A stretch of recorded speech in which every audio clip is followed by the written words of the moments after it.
إن الحمد لله نحمده ونصلي على رسوله الكريم أما بعد أعوذ بالله السميع العليم من الشيطان الرجيم بسم الله الرحمن الرحيم الذين يذكرون الله قياما وقعودا وعلى جنوبهم ويتفكرون في خلق السماوات والأرض ربنا ما خلقت هذا باطلا سبحانك فقنا عذاب النار ربنا إنك من تدخل النار فقد أخزيته وما للظالمين من أنصار ربنا إننا سمعنا مناديا ينادي للإيمان أن آمنوا بربكم فآمنا ربنا فاغفر لنا ذنوبنا وكفر عنا سيئاتنا وتوفنا مع الأبرار ربنا وآتنا ما وعدتنا على رسلك ولا تخزنا يوم القيامة إنك لا تخلف الميعاد حضرات محترم، ان آیات کے متعلق گزشتہ مجلس میں یہ بات عرض کی تھی کہ وہ تجدید عہد کی آیات ہیں جو نبی کریم صلی اللہ علیہ وسلم صبح اٹھتے ہی سب سے پہلے پڑھا کرتے تھے۔ ان کے اندر کیا ایسی باتیں ہیں جو انسان کو بہت سی باتوں میں جھنجھوڑتی ہیں، احساس دلاتی ہیں اور آنے والے وقت کے متعلق وہ خوف زدہ ہو کہ اللہ سے دعا کرتا ہے۔ ان میں کچھ باتیں آپ کے سامنے عرض کی تھی کہ زمین و آسمان کے اندر بے شمار ایسی نشانیاں ہیں جو اللہ کی قدرتوں، اللہ کی ذات کی نشاندہی کرتی ہیں کہ کوئی ایسی ذات ہے جس نے اس آسمان کو تھاما ہوا ہے، جو سیارے ستاروں کو چلا رہا ہے، جو چاند اور سورج کو روشنی بخش رہا ہے، جو زمین پہ پھل پھول پودے اور اناج اگا رہا ہے۔ یہ ساری چیزیں آخر کائنات میں کوئی ایسی ہستی ہے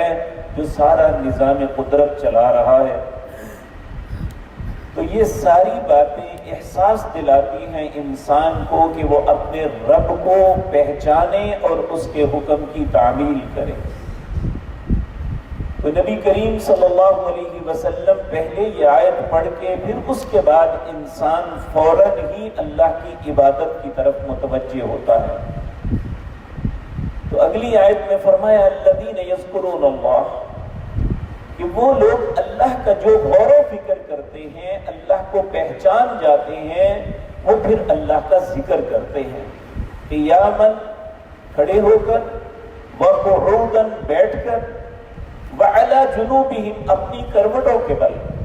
ویتفکرون فی خلق السماوات والارض، اور غور و فکر کرتے ہیں جو اللہ نے زمین و آسمان کے اندر پیدا کیا ہے۔ اور پھر یہ بات بباغ دہل کہتے ہیں ربنا ما خلقت ھذا باطلا، اے اللہ یہ چیزیں تو نے فضول نہیں بنائی، ربنا ما خلقت ھذا باطلا۔ پھر وہ اللہ کے سامنے اقرار کرتے ہیں سبحانک، اے اللہ تو پاک ہے، میں خطا کار ہوں، فقنا عذاب النار، تو مجھے آگ کے عذاب سے بچا لے۔ اللہ کے پیغمبر یہ دعا کرتے ہیں ربنا انک من تدخل النار فقد اخزیتہ، اے اللہ جسے تو نے آگ میں داخل کر دیا وہ تو ذلیل ہو گیا۔ نبی کریم صلی اللہ علیہ وسلم فرماتے ہیں جب انسان اللہ کی بارگاہ میں پیش ہوگا، اگر وہ بے توبہ مر گیا یا کفر کی حالت میں مر گیا تو اتنا رسوا کیا جائے گا اسے کہ وہ کہے گا کہ مجھے جہنم میں پھینک دیا جائے، اس رسوائی سے وہ بہتر ہے۔ یعنی اللہ کی عدالت میں جب انسان اپنے گناہوں کے سمیت پیش ہوا، اگر اس نے توبہ نہیں کی یا اس نے کفر کی زندگی بسر کر کے کفر کی حالت میں اللہ رب العزت کے حضور انتہائی رسوائی کا سامنا کرنا پڑے گا، تو آپ نے فرمایا وہ اس وقت تمنا کرے گا کہ کاش مجھے آگ میں پھینک دیا جائے لیکن اس رسوائی سے بچ جاؤں۔ نبی کریم صلی اللہ علیہ وسلم اللہ سے یہ دعا کرتے ہیں، ربنا، اے رب ہمارے، انک من تدخل النار فقد اخزیتہ، جسے تو نے آگ میں ڈالا وہ تو ذلیل ہو گیا، وما للظالمین من انصار، اور ظالموں کا اس وقت کوئی مددگار نہیں ہوگا۔ ربنا، اے میرے رب، اننا سمعنا منادیا ینادی للایمان، بے شک ہم نے سن لیا ایک منادی کرنے والے کی ندا کو جو ہمیں اسلام کی، ایمان کی طرف بلاتا تھا کہ ان آمنوا بربکم، اپنے رب پہ ایمان لاؤ، فآمنا، ہم ایمان لے آئے۔ منادی کرنے والا کون تھے؟ یہ نبی کریم خود تھے، اور لوگوں کو بلا رہے تھے کہ ان آمنوا بربکم، اپنے رب پہ ایمان لے آؤ، فآمنا، ہم ایمان لے آئے۔ اس لیے ہمارے رب، ربنا، اے ہمارے رب، فاغفر لنا ذنوبنا، ہماری خطاؤں کو معاف کر دے، وکفر عنا سیئاتنا، اور ہمارے گناہوں سے درگزر فرما، وتوفنا مع الابرار، جب ہمیں موت دینا تو نیک لوگوں کا ساتھ عطا فرمانا۔ ربنا، اے ہمارے رب، آتنا ما وعدتنا علی رسلک، کہ تو نے اپنے رسولوں کے ساتھ وعدہ کیا ہے، ولا تخزنا یوم القیامہ، کہ میں تمہیں قیامت کے دن ذلیل نہیں کروں گا۔ انک لا تخلف المیعاد، بے شک تو اپنے وعدے کے خلاف نہیں کرتا۔ یہاں میرے عزیز بھائیوں، سوچنے کے قابل یہ بات ہے کہ ہم اللہ سے کہتے ہیں کہ تو اپنے وعدے کے خلاف نہیں کرتا، اللہ واقعہ نہیں کرتا۔ ہم ہمیشہ وعدہ خلافی کرتے ہیں۔ ہم نے جو عہد کیا تھا، اللہ کو رب مانا تھا، اس کے رسول کی دعوت پہ لبیک کہا تھا،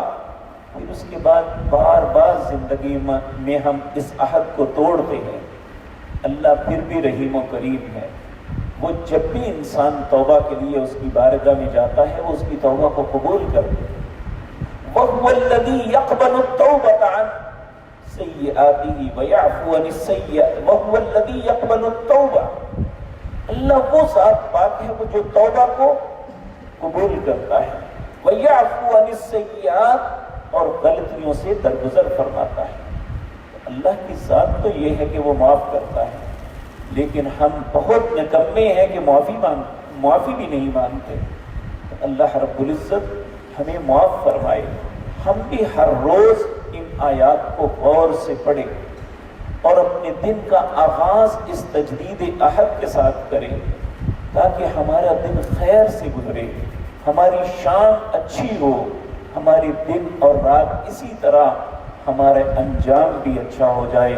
اللہ ہم سب کو اچھے انجام سے دوچار کرے۔ اقول قولی ھذا واستغفر اللہ۔